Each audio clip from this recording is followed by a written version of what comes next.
Hey, welcome back everyone. Today I want to talk about a recent charter fishing trip my wife and I took in the Florida Keys. And we're going to show the trip, but mostly what I want to talk to you about are the 6 things that I wish I'd known then so that we would have made a great trip even better.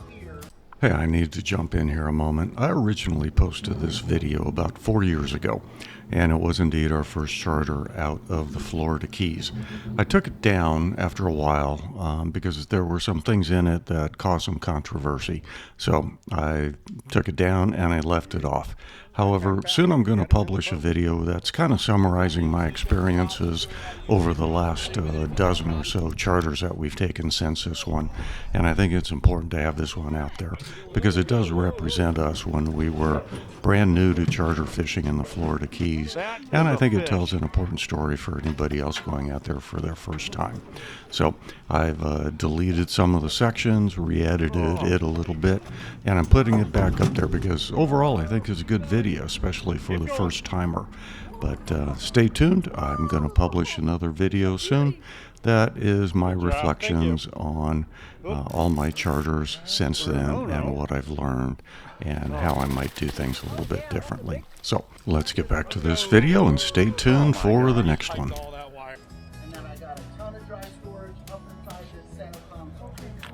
Item number 1 right off the bat. Make sure you discuss your goals for the trip with the charter company before you get down there. We had a call the night before with the company, and I thought at that point they would ask about what we wanted to do, type of fishing, type of fish, etc. But instead they just told us what time to be at the dock. Now I realize I should have forced that discussion a little bit more so that when we got to the dock we wanted to have spent time talking about that and having to change gear because ultimately our type of fishing that we were looking for was different from what he had rigged us up for. Nonetheless, we got out there and we had a wonderful time. Our first stop was shortly off the coast, and we were doing some chumming. We had settled on doing mostly some reef and wreck fishing because what we were interested in is making sure that we had an active day of fishing. We wanted one where we had plenty of action, where we'd stay busy throughout the day. So right off the bat, we had beautiful water, beautiful time, and lots of action. Constant tension on these fish. When the tension comes off that fish, there's a good chance the hook's going to come right out.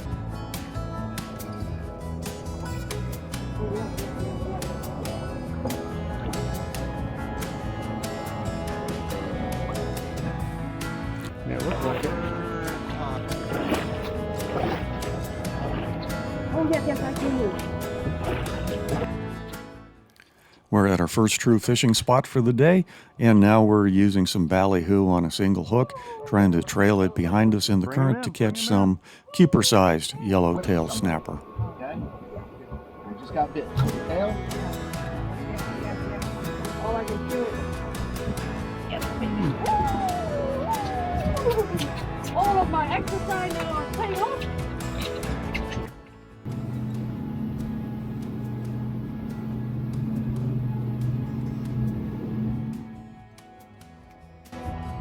With a half dozen nice yellowtail snapper on ice, we've moved off and now we are setting up and we're going to do some fishing for vermilion snapper and some Almaco jack. Here Steve is using what he calls a chicken rig. I'm used to using a high-low hook here. This is kind of like a high-low hook with an extra one. Now, here is where lesson number 2 for me came in. I have never reeled a fishing pole with my right hand. Well, maybe not since I was a kid using one of those old-fashioned reels, but a reel on top, the crank on the right, it was just awkward for me. And I know that I must have looked like a complete fool out there because it took a little bit of practice getting used to. So when I go back and do this again, I'm going to be using my right hand more. All of my rods are spinning rods. They're underhanded. Use my left hand. I did recently get a bait caster with the reel on top, but even on that one, I got it left-handed so I could continue to use my left hand to reel it in. It just takes a little bit of practice to get coordinated, but it wasn't something that really screwed up the trip. But I wish I had just looked a little bit more coordinated at the beginning of the trip. I'm gonna bring. Yep. Because there's 3 hooks, you got Yep. 3 times the chance of one of them going in.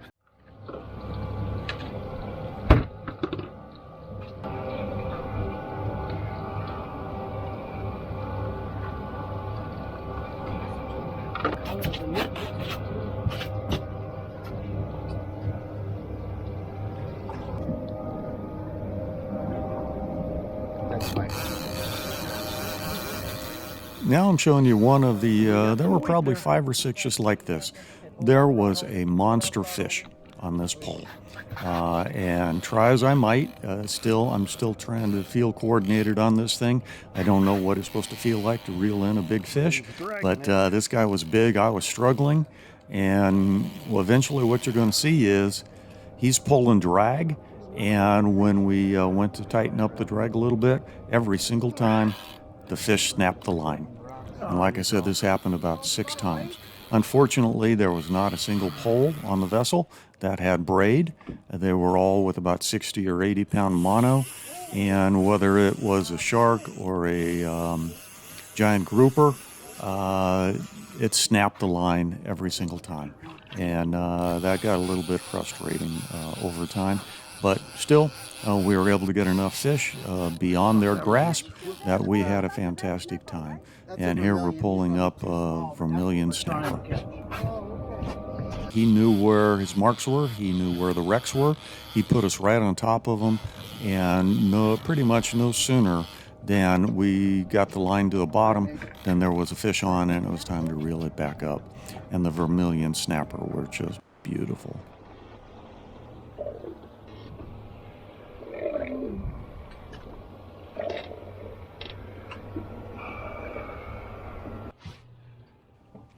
I want to take about a minute and a half to show you this clip. This is from Steve dropping the line to the bottom. We're in about 225 feet of water right here, right on top of a wreck.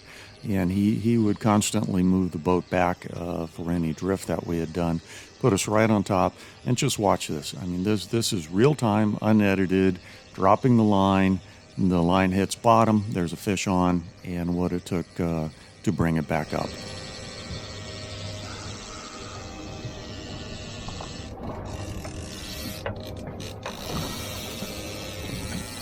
So while you're watching this, let's get to my lesson learned number 3, and that's to do a better job planning lunch and snacks. We had gone the night before, went to a grocery store, got some buns and cheese and deli meat and a few other things. Thought we'd be, making some sandwiches as we sat there. Well, in this case, there was no sitting around. It was full-time fishing. And on a boat, it's just not good to think about preparing anything. So when you go, I recommend you take finger food, something already pre-made. Keep hydration in mind. Make sure you get enough electrolytes, and be prepared to eat when you can, because you're not going to necessarily have a lunch break.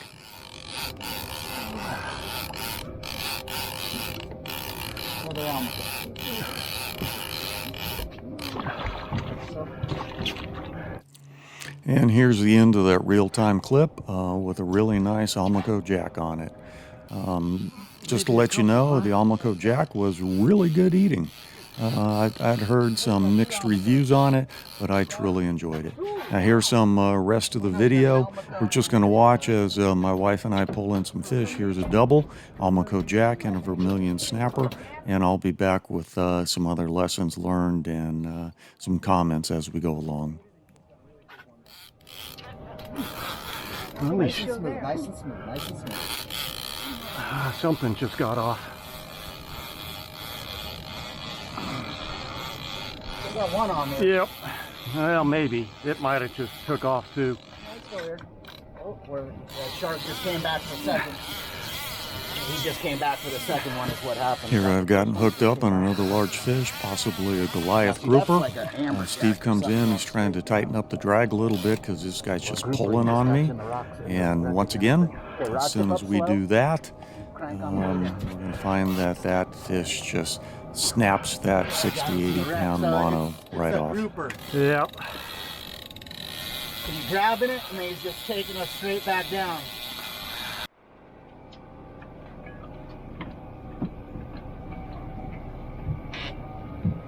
All right, time for my next lesson.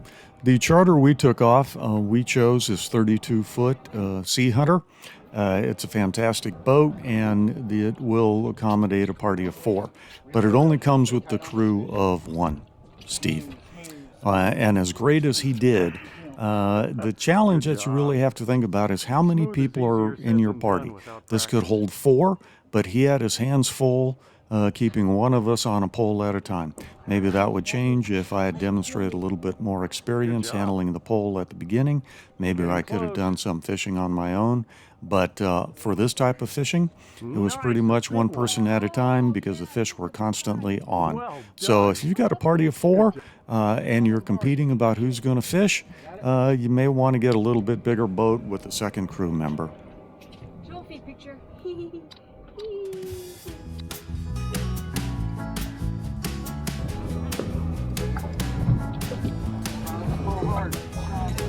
Got it?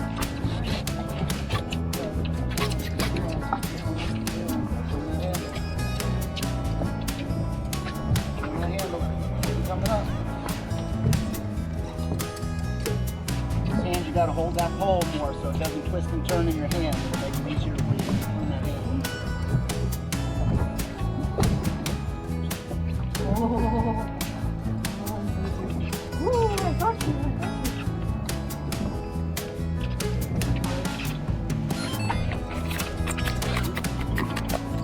Woo, another Emma boat, right?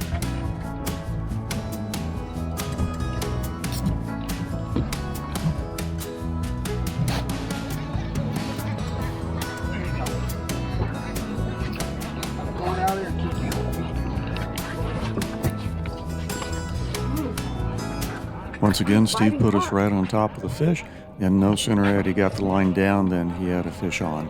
And time for me to reel up another one.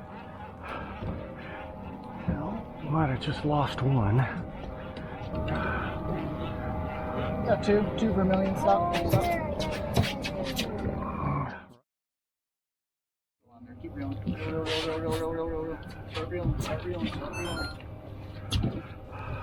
You know, despite me giving you the lessons learned, I got to say again, we had an absolutely wonderful time.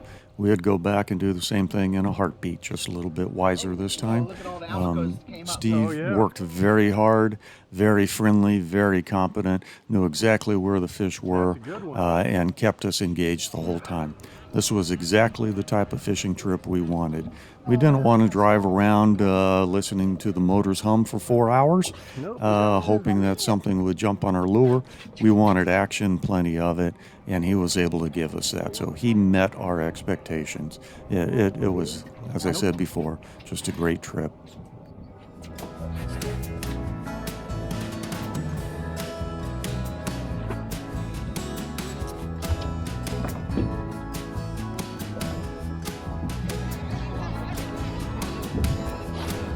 They do not waste time. Nope. A real grouper with this rod would be very hard. Yeah, it would be hard to stop a good size grouper. Maybe two. Vermilion. One's a keeper.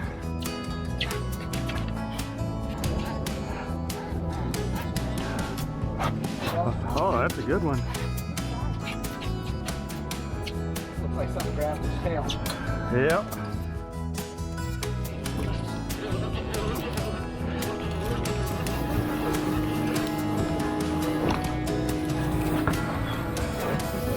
Yes. Oh, come on, buddy.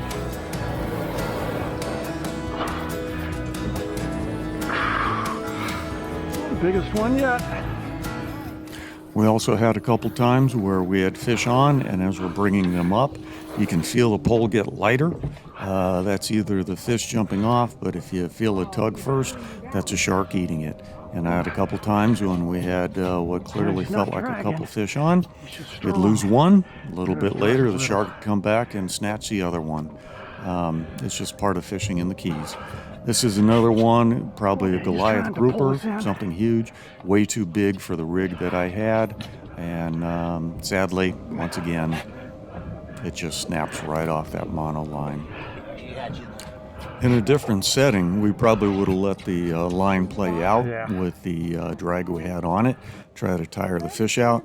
But the problem is when you're fishing over a reef, those groupers, they grab the fish that you caught and run right back into a hole and drag your line across a hole, and that's what snaps it off. So that's why you got to keep pulling those guys up. Well, we've had enough of that grouper. We're going to move over to another wreck, try to see what we can catch there. And once again, Steve had the numbers exactly. He knew the waters, and he knew exactly where to put us. And we had a fantastic day staying active. It's like an amaco. Yeah, look at that. You got a baby snowy grouper. Yeah, super. Ooh, that's pretty. We're in about 275 feet of water here. This is a snowy grouper. Unfortunately, he's a little too small to keep, and I'm not even sure if he's in season. He's got a swim bladder out because we brought him up from so far down, so we have to do our best to get that swim bladder down, get him back in the water as quickly as we can so that he can go back down to the depths and get back to the pressure where he's used to living at. Unfortunately, he kicked away nicely.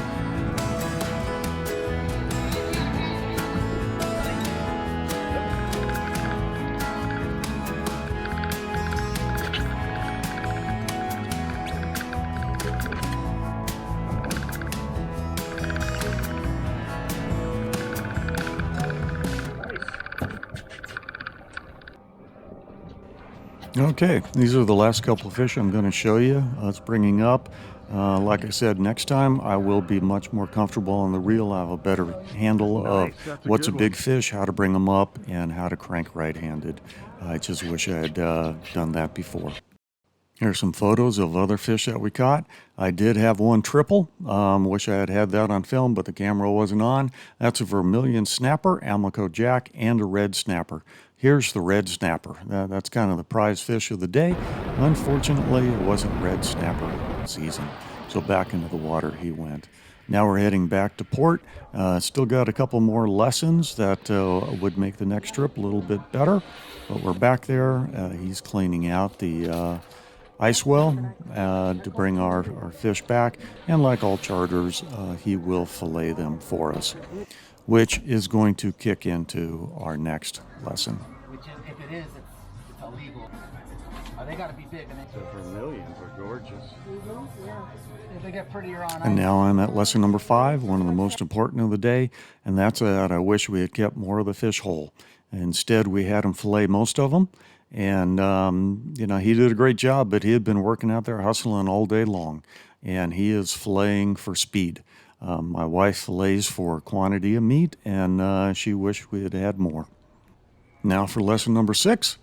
Think positive. Recognize you probably will catch some fish, and make reservations at a restaurant ahead of time who will take your fish, and you need to know how they want it. The ones we found only wanted us to bring in fillets. We couldn't bring in a whole fish anyway. But that's it. I hope you got some useful tips out of this to make your trip even better. We, like I said, had a great time. Well, I am enjoying retirement, and thank you for watching.